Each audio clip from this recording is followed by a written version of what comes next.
मुद्रा ऐसी बैठने की स्थिति जिसमें शरीर स्थिर और सहज रहे ताकि ध्यान लंबा टिक सके। नमस्कार, स्वागत है आप सभी का रुचि ज्ञान Ganga audio book YouTube channel में और आप सुन रहे हैं ध्यान के अच्छे तत्व। असंख्य विचार पुस्तक जिसके लेखक हैं ओम स्वामी जी। इस पुस्तक का अध्याय 3 और इसका दूसरा बिंदु है पोस्चर, मुद्रा या आसन ध्यान मुद्रा। अगर आप मेरे YouTube चैनल रुचि ज्ञान गंगा पर नए हैं या अभी तक चैनल को सब्सक्राइब नहीं किया है तो प्लीज चैनल को सब्सक्राइब करें, ऑडियोज को लाइक एवं शेयर जरूर करें। आप अपनी प्रतिक्रिया हमें कमेंट सेक्शन में कमेंट के रूप में बता सकते हैं। इसके साथ ही बेल आइकन दबाना ना भूलें जिससे आप तक हमारी ऑडियो सबसे पहले पहुंच सके। धन्यवाद। तो आइए शुरू करते हैं असंख्य विचार पुस्तक का अध्याय 3 जिसका दूसरा बिंदु है पोस्चर, ध्यान मुद्रा या आसन। योगी को सिर, धड़ और गर्दन को सीधी रेखा में रखकर सीधा बैठना चाहिए। उसे अपनी एकाग्रता बढ़ानी चाहिए और अपनी दृष्टि अपनी नासिका के अग्रभाग पर स्थिर करनी चाहिए। सचेतना के साथ उसे अपनी दृष्टि केवल ध्यान केंद्रित वस्तु पर ही केंद्रित करनी चाहिए। ध्यान में आसन आपके शरीर में प्राण ऊर्जाओं को दिशा देने पर सीधा प्रभाव पड़ता है। इस पुस्तक के परिशिष्ट में 10 प्राण ऊर्जाओं का विस्तृत विवरण दिया गया है। एक अच्छे आसन के 8 प्रमुख तत्वों पर प्रकाश डालने से पहले मैं आपका ध्यान पतंजलि की ओर आकर्षित करना चाहूंगा, जो पिछले 5000 वर्षों में हमारे ग्रह पर आए सबसे महान ध्यानियों में से एक हैं। अपने सूत्रों में वे आसन की गुणवत्ता पर बहुत जोर देते हैं। वे आसन सिद्धि यानी आसन की पूर्णता शब्द का प्रयोग करते हैं। पतंजलि के अनुसार अपने आसन को पूर्ण करने के बाद ही व्यक्ति योग के मार्ग पर आगे बढ़ता है।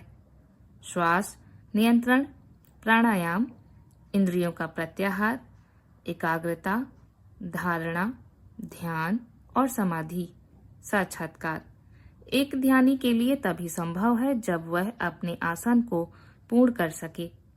मैं इस दृष्टिकोण से सहमत हूँ। अपनी मुद्रा को सही करना एक बड़ी चुनौती है और ज्यादातर साधक इसके कठोर आसनों के आगे हार मान लेते हैं। सही करने से मेरा मतलब है एक ऐसी स्थिति तक पहुंचना जहां आप एक ही मुद्रा में बिना हिले डुले जितनी देर चाहें बैठ सकते, बिना शरीर में दर्द या शून्यता महसूस किए। आपके शरीर में एक निश्चित थकान जरूर होगी लेकिन दर्द नहीं होगा। किस मुद्रा में बैठना चाहिए? इस सवाल पर पतंजलि कहते हैं स्थिरम सुखम आसनम। इसका मतलब है कि कोई भी मुद्रा जिसमें आप सहज हों। इसका मतलब यह नहीं है कि आप मुद्रा की बुनियादी बातों को पूरी तरह से नजरअंदाज कर सकते हैं। चाहे कोई छात्र फाउंटेन पेन से लिखे या बॉल पॉइंट पेन से, वह बाएं हाथ का हो या दाएं हाथ का, शिक्षक को कोई समस्या नहीं हो सकती, बशर्ते वह जो लिख रहा हो उसे सुपाठ्य बनाए। इसलिए आप जो भी मुद्रा चुने वह ठीक है, बशर्ते आप एक अच्छी मुद्रा के 8 तत्वों का सम्मान करें। ये तत्व गंभीर अभ्यासी के लिए बेहद जरूरी हैं। सही मुद्रा में महारत हासिल करना ध्यान के सबसे कठिन पहलुओं में से एक है। एक बार फिर अगर हम कुछ मिनटों के लिए ध्यान करने की बात कर रहे हैं ताकि अच्छा महसूस हो, तो शायद आसन का कोई मतलब ही नहीं रह जाता। आप लेट सकते हैं, सिकुड़ सकते हैं, पेड़ पर बैठ सकते हैं, नदी में तैर सकते हैं, उल्टा लटक सकते हैं और ध्यान कर सकते हैं। लेकिन जब आप ध्यान के असाधारण आनंद की स्थिति में ले जाते हुए देखते हैं और सर्वोच्च मिलन के लिए कोई शॉर्टकट नहीं है। आपको सही मुद्रा का पालन करना होगा। आप मोजार्ट हो या बीथोवन, अगर आपको अच्छा संगीत बनाना है तो आपको पियानो पर समय बिताना होगा। मुझे हिमालय में बिताया एक समय याद है जब मुझे लगा था कि मैं फिर कभी सामान्य रूप से नहीं चल पाऊंगा। मेरे घुटनों में इतना दर्द होता था कि मैं बिना छड़ी के सहारे एक कदम भी नहीं चल पाता था। यह लंबे समय तक ध्यान करने का नतीजा था, जहां मैं कम से कम 10 घंटे से लेकर अधिकतम 22 घंटे तक एक साथ स्थिर बैठा रहता था। यह मेरे जीवन का सबसे कठिन काम था, लेकिन मैं डटा रहा। घुटनों में उस असहनीय दर्द के साथ मैं हर दिन ध्यान के लिए बैठता था। कुछ महीनों बाद वे दर्द पहले कम हुए और फिर पूरी तरह से गायब हो गए। मुझे गहन ध्यान के सत्रों का आनंद आने लगा, क्योंकि मेरा शरीर अब कोई बाधा नहीं था। शुरुआती चरणों में आपको अपने शरीर के विभिन्न हिस्सों में दर्द का अनुभव होता है। आप नियमित रूप से योग या स्ट्रेचिंग करके इनमें से कुछ पर काबू पा सकते हैं, लेकिन ज़्यादातर मामलों में इस बाधा को पार करने का एकमात्र तरीका है अपने ध्यान को जारी रखना। मैं दोहराता हूँ कि शरीर का दर्द एक शौकिया ध्यानी के लिए कोई समस्या नहीं है, क्योंकि ऐसी ध्यानी जब भी किसी बाधा का सामना करता है तो अपना सत्र समाप्त कर देता है। यह तभी समस्या है जब आप ध्यान के मार्ग पर गंभीरता और समर्पण के साथ चलते हैं और अपने अभ्यास की तीव्रता को बढ़ाते रहते हैं। सही मुद्रा शरीर की पूर्ण स्थिरता के बारे में है। एक तीरंदाज, एक शतरंज खिलाड़ी, एक गणितज्ञ, एक वैज्ञानिक के बारे में सोचें। वे अपने अपने काम में व्यस्त होने पर कितने स्थिर होते हैं। शरीर की स्थिरता मन की स्थिरता को बढ़ावा देती है और बदले में मन की स्थिरता आपको शारीरिक रूप से अधिक स्थिर होने में मदद करती है। ये दोनों एक दूसरे के पूरक हैं। जब आप ध्यान के मार्ग पर आगे बढ़ते हैं तो अंततः एक ऐसा समय आता है जब आप शरीर की चेतना से ऊपर उठने में सक्षम हो जाते हैं। तभी आपको सचमुच यह एहसास होगा कि यह शरीर एक उपकरण है, इसे आपकी सेवा करनी है, ना कि आपकी। एक गंभीर ध्यानी के लिए आसन की पूर्णता आवश्यक है। यह ध्यान का प्राण है। इसका मतलब यह नहीं है कि आपको कई घंटों तक स्थिर बैठना होगा और मेरी तरह भारी दर्द सहना होगा, जब तक कि आप ध्यान के असाधारण मार्ग पर चलना न चाहें। लेकिन जब भी आप ध्यान करने बैठें, चाहे वह केवल 15 मिनट के लिए ही क्यों न हो, एक पत्थर की तरह, मृत लकड़ी की तरह बैठने का ध्यान रखें। इससे आपके शरीर की ऊर्जाएं स्थिर हो जाएंगी। शांति स्वतः ही आपको घेरने लगेगी। ध्यान का कार्य अधिक आनंददायक हो जाएगा और पुरस्कार जल्दी मिलेंगे। मैं सही मुद्रा के महत्व को बढ़ा चढ़ाकर नहीं बता सकता। मैं इस पर जितना जोर दे सकता हूँ कम है। याद रखने वाली एक महत्वपूर्ण बात यह है कि स्थिर बैठने की आपकी क्षमता एक मुद्रा में रहने की अवधि धीरे धीरे बढ़ती है। अगर आज आप 20 मिनट तक स्थिर बैठ सकते हैं तो 40 मिनट तक पहुंचने में आपको 1 साल का सच्चा अभ्यास लग सकता है। ज़्यादातर ध्यानी प्रयास और दृढ़ संकल्प के साथ 45 मिनट तक स्थिर बैठ सकते हैं। सबसे मुश्किल समय 45 मिनट से 90 मिनट तक का होता है। इसमें 1 साल और लग सकता है। एक बार जब आप 90 मिनट तक स्थिर बैठकर बिना दर्द और पीड़ा के ध्यान करने में सक्षम हो जाते हैं तो आप 10 मिनट के अंतराल में आगे बढ़ेंगे। आपकी ध्यान मुद्रा को बनाए रखने की क्षमता बढ़कर 100 मिनट, 110 मिनट, 120 मिनट और इसी तरह बढ़ती जाएगी। अगली बड़ी बाधा 3 घंटे बाद आएगी। 3 घंटे की स्थिर आसन से लेकर उसे इस तरह निपुण बनाने तक कि आप लगातार 4 घंटे तक स्थिर बिना हिले डुले बैठ सके, आसानी से 1 साल और लग सकता है।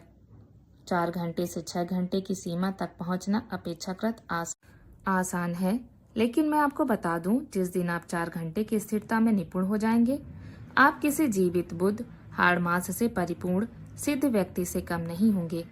जो कोई भी पूरी जागरूकता के साथ इतने लंबे समय तक स्थिर बैठ सकता है, वह परम ज्ञान का स्रोत बन जाता है। आपके विचारों में इतनी शक्ति आ जाती है कि आप जो भी सच्चे मन से चाहते हैं वह आपके जीवन में निसंदेह प्रकट होने लगता है। एक विचार जितना अधिक एकाग्र होगा उतना ही अधिक शक्तिशाली होगा। अगर आप ध्यान न भी करें लेकिन बस स्थिर बैठना सीख लें तो भी आपको इससे बहुत लाभ होगा। ध्यान के कई रूप हैं और उनमें से कुछ के लिए तो ध्यान करने वाले को बैठने की भी आवश्यकता नहीं होती। आसन में बैठने की तो बात ही छोड़ दें, मैं उन पर संक्षेप में चर्चा करूंगा। फिलहाल हम जिस ध्यान पर चर्चा कर रहे हैं वह आसीन ध्यान है। इसके लिए जरूरी है कि आप ध्यानपूर्वक स्थिर बैठें।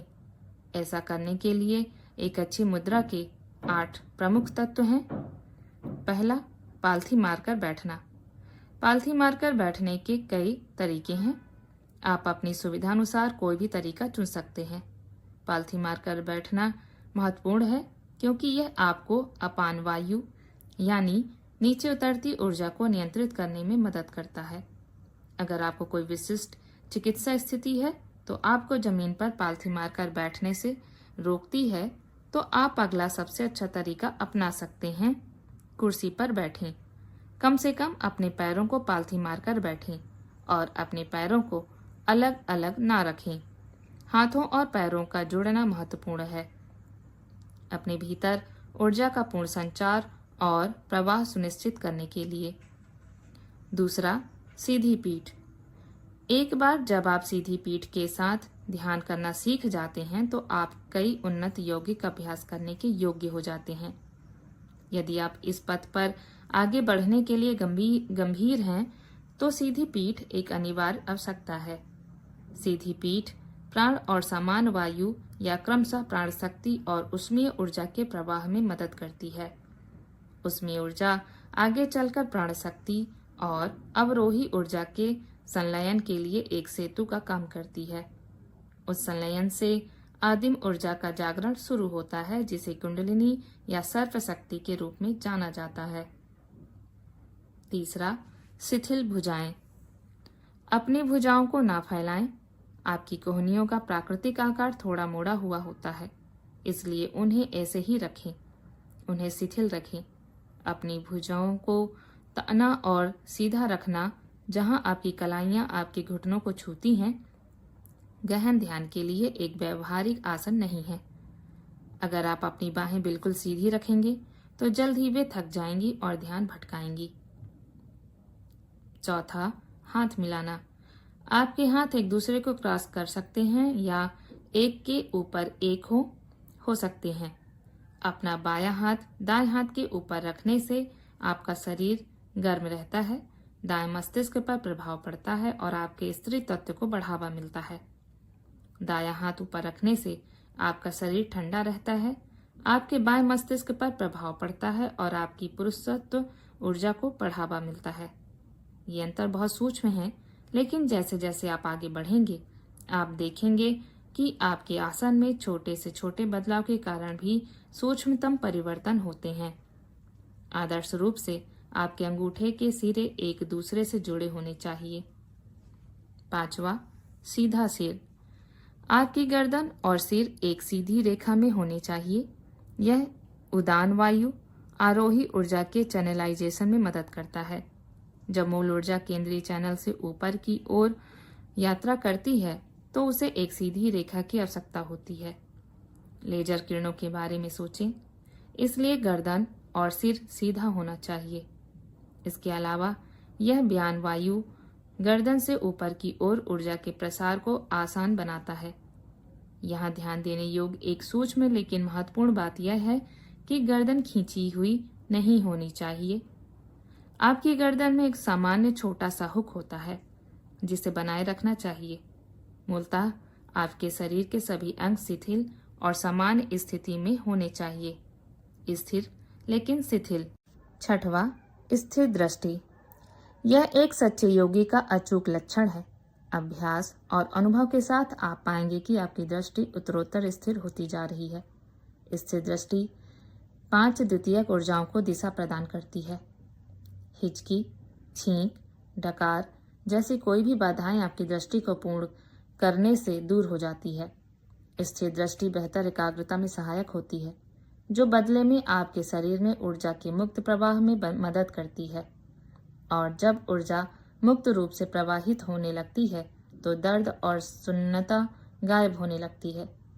नेत्र गोलक की गति को नियंत्रित करना स्थिर मुद्रा को पूर्ण करने में अंतिम बाधाओं में से एक है। छठा, सौम्य मुस्कान। यह मामूली लग सकता है, लेकिन शरीर और मन की संपूर्ण स्थिरता प्राप्त करने में यह एक महत्वपूर्ण कारक है। एक बार जब आप दृढ़ता से बैठ जाएं, तो अपने शरीर को दृढ़ लेकिन शिथिल रखें। अपने चेहरे की मांसपेशियों को आराम दें और बस धीरे से मुस्कुराएं। जब आप धीरे से मुस्कुराते हैं तो शांति की एक सूक्ष्म हवा बहने लगती है। आप इसे अभी आजमा सकते हैं, बस अपने चेहरे को शिथिल करके। अपनी आंखें आधी बंद रखते हुए अपनी निगाहें नीची करें और मुस्कुराएं। तनाव, भौहें तुरंत गायब हो जाएंगी। जीभ और दांतों की स्थिति। 7वां, आपकी जीभ आपके तालू के अग्रभाग को छूनी चाहिए। यह विशेष रूप से महत्वपूर्ण है क्योंकि लार का निर्माण आपकी पूर्ण स्थिरता में बाधा डाल सकता है। यदि आपकी जीभ तालू को छूती है तो लार अपने आप नीचे की ओर जाती रहती है, अन्यथा आप खुद को बार बार निगलते हुए पाएंगे। निगलने की क्रिया शरीर की चेतना को बढ़ाती है। दांत थोड़े खुले होने चाहिए और होंठ जुड़े हुए होने चाहिए। दांतों को भींचना नहीं, होठों को फुलाना नहीं, बस एक सामान्य। 8वां, प्राकृतिक शारीरिक मुद्रा। आपकी मुद्रा दृढ़ होनी चाहिए लेकिन तनावपूर्ण नहीं। यह स्थिर होना चाहिए और आरामदायक। आपको ना तो रोबोट की तरह कठोर होना चाहिए और ना ही किसी बच्चे की प्लास्टिक की गुड़िया की तरह लचीला। और कृपया ध्यान करते समय धीरे से मुस्कुराना ना भूलें। दुनिया में पहले से ही काफी दुख है। ध्यान कठिन हो सकता है, लेकिन यह दुखद नहीं है। जब आप ध्यान करने बैठते हैं तो आप एक खास ऊर्जा उत्सर्जित करते हैं और ऊपर बताए गए सभी 8 तत्वों के साथ एक अच्छी मुद्रा उस ऊर्जा के मुक्त प्रवाह में बहुत मदद करती है। अपने पैरों को क्रॉस करके हाथों को जोड़कर स्थिर दृष्टि और सीधी पीठ के साथ ऊर्जा का चैनलाइजेशन और अवधारण सबसे स्वाभाविक रूप से होता है। एक आरामदायक मुद्रा और प्राकृतिक स्थिरता के साथ उत्कृष्ट ध्यान के लिए आवश्यक एकाग्रता का निर्माण करना बहुत आसान हो जाता है। साधक को एक ही आसन में दृढ़तापूर्वक बैठकर अपनी इंद्रियों को संयमित करते हुए स्वयं को योगाभ्यास में लगाना चाहिए। मेरा आप सभी से विशेष अनुरोध है कि जो भी मेरे ऑडियो सुनते हैं लेकिन चैनल को सब्सक्राइब नहीं किया है तो प्लीज़ चैनल को सब्सक्राइब करें। आपके सहयोग और समर्थन से ही हम आगे बढ़ सकते हैं। धन्यवाद।